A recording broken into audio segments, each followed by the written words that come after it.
welcome back to Nintendo Minute. So today, Metroid Samus Returns comes out. That's right. Very exciting. So we thought we would kind of take a look back at previous 2D Metroid games. Of course, Metroid 2 inspired Metroid Samus Returns, so it's nice to kind of take a look back, do a little retrospective on the Metroid series. Yeah, there's actually 5 2D Metroid games that released previously, so this is going to be a bit of a crash course. Right, yeah. but we're going to start from the beginning and just literally just run through all 5 games, starting with this one. First game, Metroid. Where it all began. Where it all began. So this was a very early NES game, but you know, it really set up the series and sort of expanded what people expected. Right. And something that's interesting is, you know, at this point, you know, people expected to move from left to right in games. Right. But in this game, you go to the right, and then of course, there's nowhere left to go. Exactly. And so you're like, wait a second. So you do the only other option you have, which is go to the left. It doesn't even tell you what you get. We got the morph ball, so even then you would have had to figure that out. Right, but that's like kind of a mainstay of the Metroid series, right? Where they don't tell you what you got to do. Exactly. You're on your own. You got to figure it out. Right. And I love that about the series. And so now you've got this power up. Now you can keep going. And there's pretty much one sentence of story setup at the beginning of the game, and. But yeah, I mean, the same thing of, you know, shooting doors to open them, these areas where you can branch in different directions. There's no map in this game, though. Lots of horizontal sort of exploration, but also vertical exploration, which is something that's new as well. And this is obviously where it was revealed that Samus is a woman. Yes. And there was a very famous code that you can enter, Justin Bailey, if you want to try it, code. Where you can just start the game off as Samus, as Lady Samus, if you'd like. Well, she's always a lady, but you know. Yes. But out of her power suit. So this is where it all began, but we mustn't linger here too long because we have to get on to our next game. Okay, Metroid 2. The game that... Return of Samus, not Samus Returns, the game that Samus Returns is based off of Dull, so... So, going from the NES to the Game Boy, this is actually the one game in the series that Mr. Sakamoto, who is the creator of Metroid, did not work on. Right. That was one of the reasons why Mr. Sakamoto had said that he's really excited about working on... that is very true. Right. Samus Returns. Because he didn't get to work on this game. No. As with Metroid Samus Returns, you're hunting down Metroid. So you actually have in the bottom right here 39 left. Metroids we are starting from the beginning, as with all these games. This is a fun little thing you can do. If you hold down Start or Select when you're starting a Game Boy Virtual Console game, you can get it in this frame. Look at that. And there's also another way you can get it with kind of the same green, color that you might know. Right. This game, no map. Bane of your existence. Yes, you know, I think Samus looks great in this. You got a really big She's character. Really big, yes. Kind of moves in a different way than you saw on the NES. The jumping is maybe a little bit more floaty. Right. But you know, I think it's really commendable that they've translated the experience over to Game Boy. Right.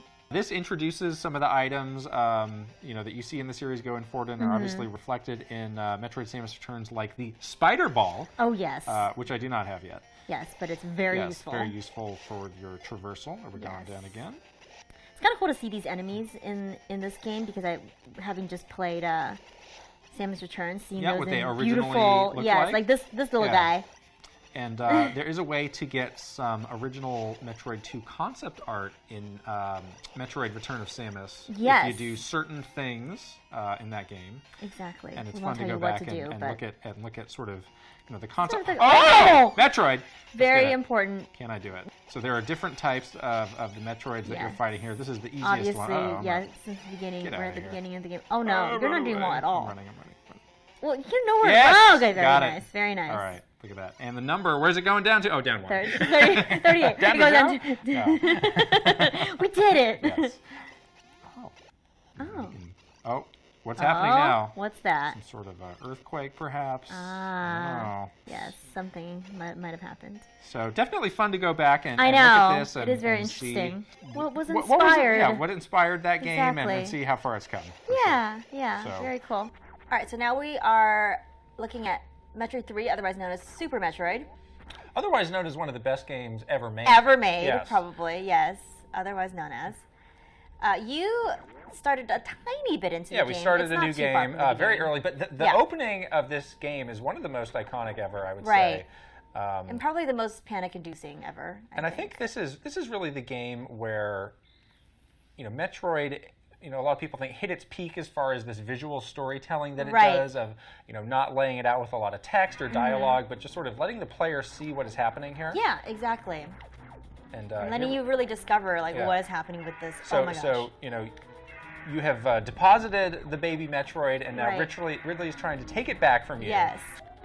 And then, of course, after you defeat Ridley, something very exciting happens. Whoa, look at these Super Nintendo effects of the character just zooming in on the screen. This is probably one of the things that surprised me the most when I played this game for the first time, is that it starts with this crazy escape sequence. Yes. And you know how I hate countdowns? You're frightened of countdowns. Maybe this is what triggered me in the first place. I don't know. But the timer. This one, you have plenty of time though, so I wouldn't worry. You do. It's not as bad as the other escape sequences in the Metroid series, so I think we're good. But yeah, I think you're absolutely right that it's very iconic game opening that I think a lot of people talk about this as one of the best openings of any game. And we're not going to spoil it, but the ending as well, also very memorable and exciting. Look at this. I don't like this. The screen is Oh tilting. my gosh, your energy level is very low. Are you good? Look at this, we made it. First Metroid game to introduce the map.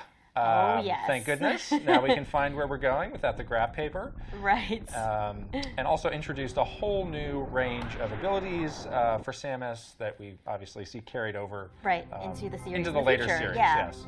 So that's the intro, and then we move over to the main planet, Planet Zebes, which is obviously where Metroid 1 took place. We are returning to finish up some business here. Yeah, and then of course that drops you into that very isolated planet exploration that you know and love from the Metroid series. I think that this sequence here really illustrates that point we were making about that visual storytelling of just having this eerie sense of, there's nobody else here with you. You're on your own. It feels creepy. Maybe you're not sure why yet, but you just don't like it. The sound effects are really good and very moody. And also, of course, you're going into the planet, underground into the planet. So it's very... Again, can't go right.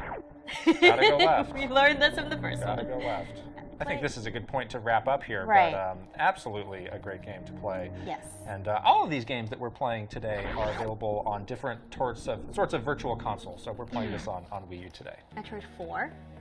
Otherwise AKA known Metroid Fusion. Yes. So this one has a pretty interesting story as well. So you just got one of the little, what is it called? X-Parasite. The X-Parasite, thank you. So in this one, you've eradicated all the Metroids, and it has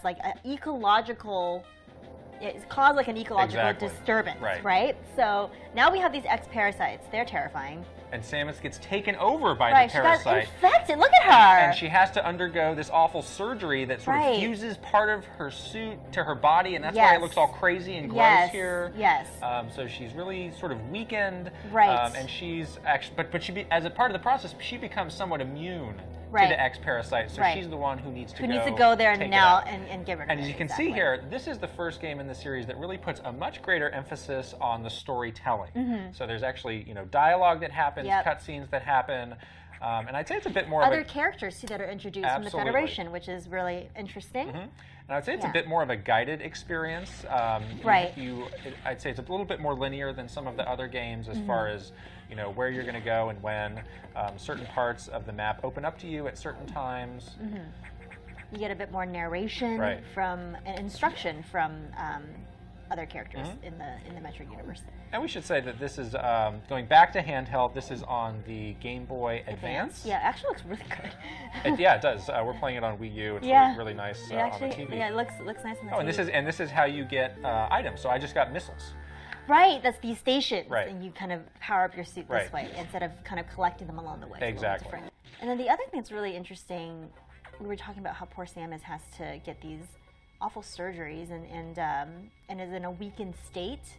So you can even see it while she's running through the world. She's kind of in a bit of she looks weaker, right? She's kind of hunched over a little bit. She's kind of breathing, a little bit labored in the breathing.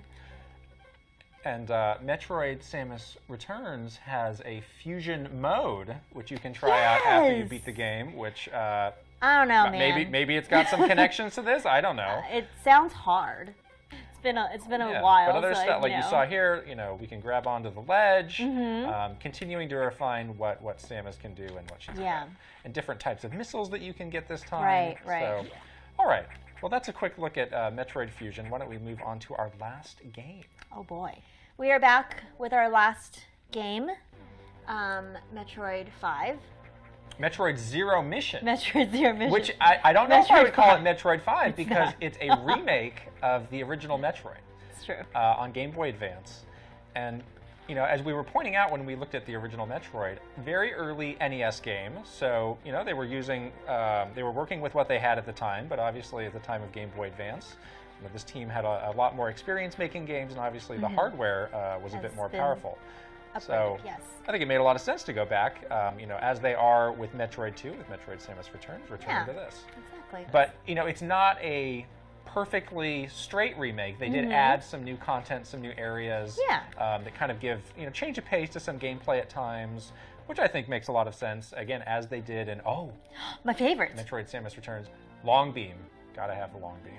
Yeah. Get in the thing. Here we can see. Yeah. Oh, you want me to do that? I see. like that. I understand. Here we go. Oh, see? Yes. I really like that's nice. Look at that. You get a nice little recharge out of I that. know, so I want you to do it. This came a couple years after Fusion, Right. so I think the team was, using what they had learned on Game Boy Advance previously. There are some nice kind of illustrations throughout the game.